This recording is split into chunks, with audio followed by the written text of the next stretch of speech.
Ano nga ba yung TikTok balance? Saan nyo ito makikita and paano nga ba ito gamitin? So yan yung mga sasagutin natin sa video na to.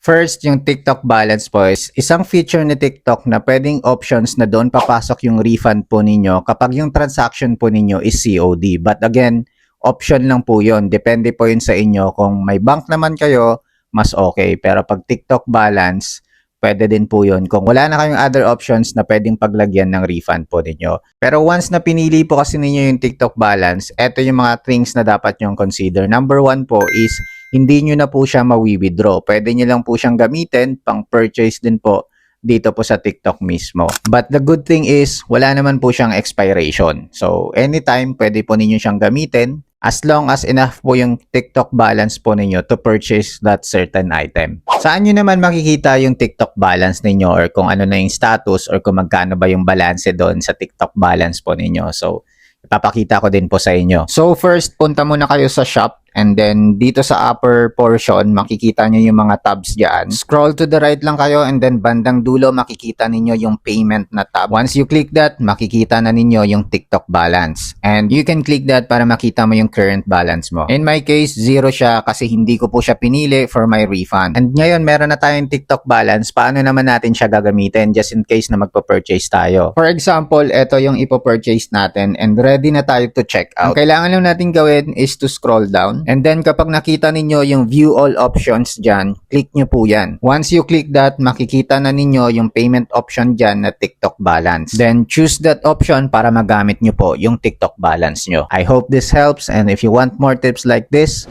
follow for more.